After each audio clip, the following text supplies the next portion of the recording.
What's up, guys? Blunt Guts here. This is a Watch Over Realms video, and today I want to show you how I was able to dramatically increase my Arbiter of Frost score in the closing hours of this codex. We've got about 8 hours left until this closes out, a little less than that actually now.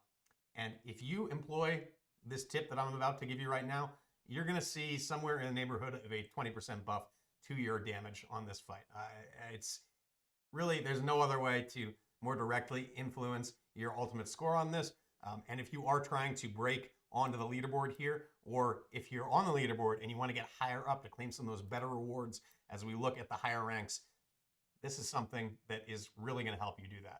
So right now I am at number 16. I was at number 14 when I first put this score up. I do have some other ideas that I think might get me into the top 10 that I'm going to try before this actually closes out.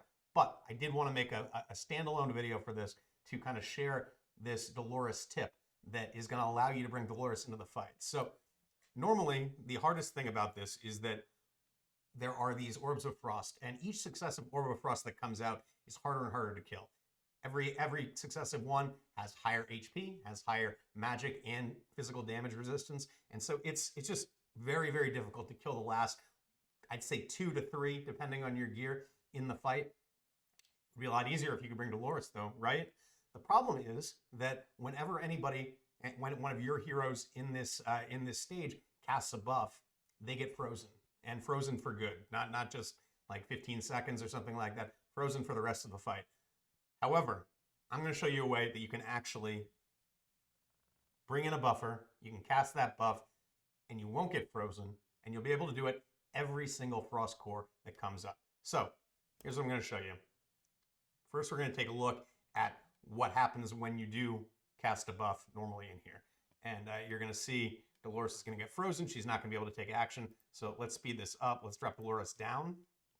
We are going to wait until she's got her ultimate up, and then we are going to give it a cast, and you will see see how this kind of kills the idea of bringing any kind of support champions aside from healers into this fight. So I'm going to wait for this cryo core to pop. I'm going to hold off on that, and okay.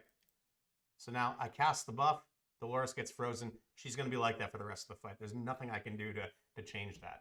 However, if I were to do something a little bit different, we'd be able to use that buff every single time that cryo core came out. So let's get back in there. Let's challenge it one more time. And I'm going to show you what I'm talking about. So you click start here. We are going to, oh, I wish there was a skip button in this. Every other one has a skip button, right? Why does this one not? I don't need to watch the Arbiter of Frost come out every single time. Okay, so we're going to drop down Dolores, put on 2 times speed so we can minimize the wait time in here. And so what I'm waiting for right now is for this cryo core to come out, because as soon as it does, so long as the cryo core is active, I can buff. You'll notice Dolores, she does not receive the ice block effect that it freezes her, basically stuns her for the entire fight. So that's not an issue. And it's consistent throughout. So every time that frost core is up, if you use a buff while the frost core is out there, you will be able to continue taking action with that hero.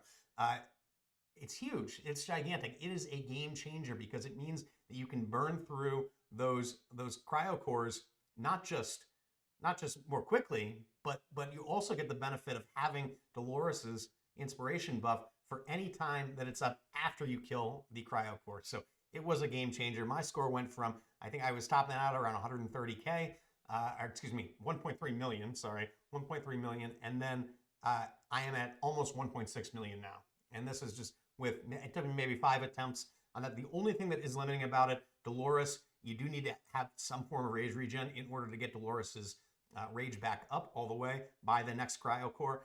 I brought in Elwyn. That did seem to solve the problem for the most part. The only caveat I will make to that is that you do need to get a little bit lucky, because you need to have Dolores's, her A5 gives her an 80% chance to restore 300 rage after the ultimate ends. If you get unlucky and you don't get that to proc, then you might find yourself in a spot where you're not going to have a cryo core.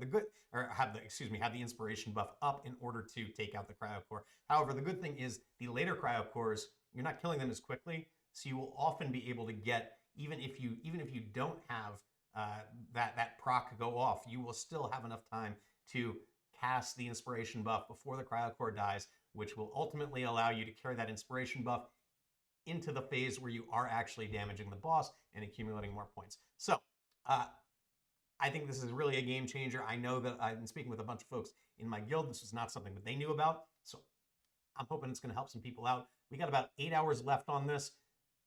Get back in there. See if you can't improve your score. Knock me out of my position. I want to get to the top 10. Try to make sure I don't. I'd love to see it. Thank you guys for watching. I really do appreciate it. If you do like the content, please do like and subscribe. I'll be putting out more in the future, of course. And yeah, I hope you all have a great night.